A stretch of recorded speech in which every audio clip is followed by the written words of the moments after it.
I love my audience. Truly, I do. And I want to give a huge shout out to Roger Meadows, good friend of the show, because I actually saw this video and it was on TikTok of all places. You know, TikTok that's being banned by the US government because Democrats and Republicans, don't like that mean China app, even though it was showing also horrific imagery of what's happening in Gaza. But this little TikTok video, it's only 3 minutes and 17 seconds long, but I think it's only fair. I won't pause it.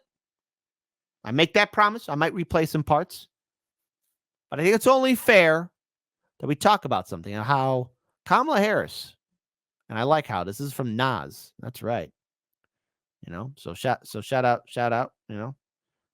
It says the Indian woman is one of the most disliked politicians in all of American history.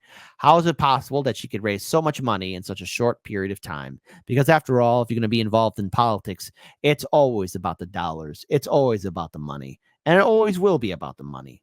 So let's go ahead and pull up this tweet from Easy Street. Thank you again. I want to give a shout out to this person on Twitter, right? But this is a TikTok video, and I actually saw this TikTok video. But let's play it for all of you. And I should have put this in the segment as well.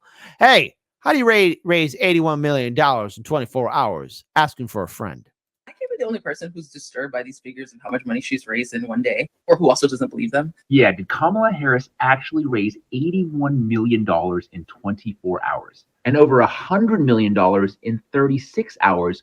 Mostly from small dollar donors, according to Democratic fundraising platform Act Blue. I mean, those numbers would be astronomical for anyone, let alone a candidate who received a whopping 844 votes in the 2020 Democratic primary. So I can understand why people are a little sus about those numbers. And looking into this, things are about to get real murky, and I am not sure if people are going to like what I found.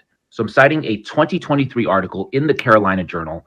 Investigation indicates Act Blue potentially laundered fraudulent political donations. An investigative journalist from North Carolina, Stephen Horn, has made a significant discovery in the Federal Election Commission database, revealing a scheme to potentially launder fraudulent political donations through multiple left-wing organizations, including Act Blue. Remember, Act Blue is the primary Democratic fundraising platform online.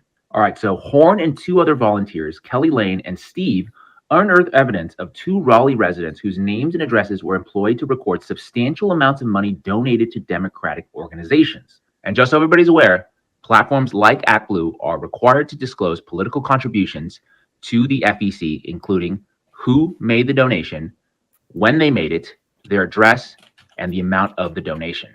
Look at this data. This is so bizarre. One donor, same day, just dozens of contributions.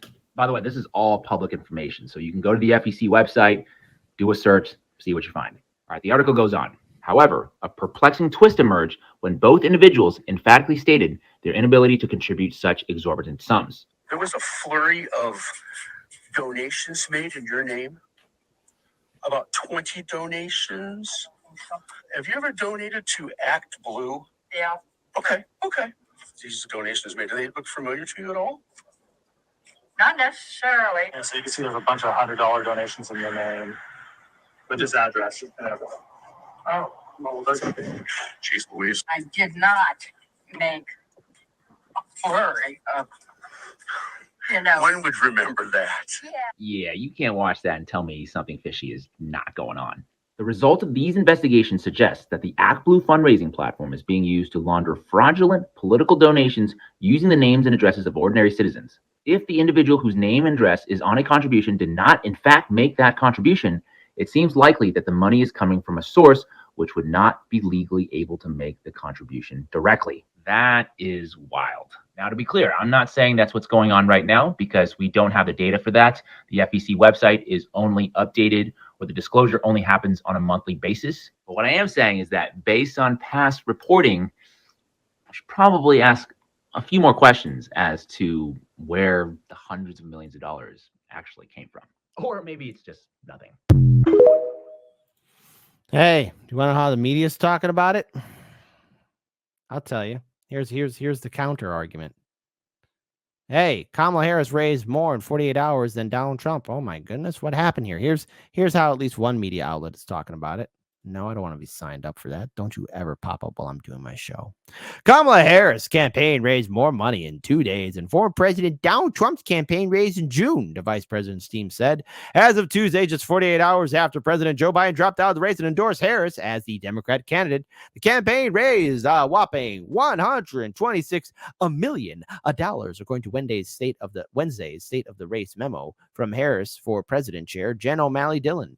Trump raised more than $112 million in June, Politico reported. My goodness. So the Democratic campaign has often outraised Trump's, except in April and in May. In May, Trump's conviction is in his hush money concealment trial in New York inspired so many donations that WinRed, the main donation platform for the former president, said, and Republicans crashed. Goodness gracious. And then, of course, they bring up the assassination attempt when a shooter tried to kill him at a rally on July 13th. May have the same effects in terms of spurring large donations. The shooting left Trump with an ear injury, while one rally goer was killed and 2 others seriously wounded before Thomas Matthew Crooks was shot by Secret Service agents. So again, in Dillon's email posted on X, I call it Phoenix, by Spectrum News DC political reporter Taylor Populares. I don't know how to say that last name. She claimed that Team Harris raised more than $81 million in 24 hours after Biden's endorsement was the most in a 24-hour period in the history of presidential politics. Gee, that's awfully suspicious that money was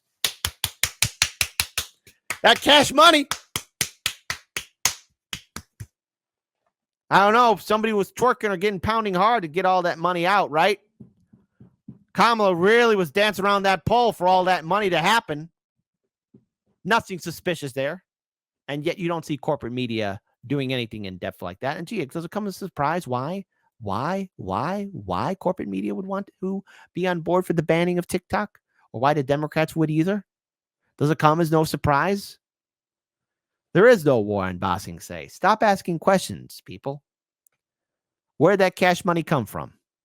Shout out again to good friend of the show, Roger Meadows. Really do appreciate it. Really do appreciate it, folks. Again, audience, keep your heads on a swivel out there. It's only going to get crazier.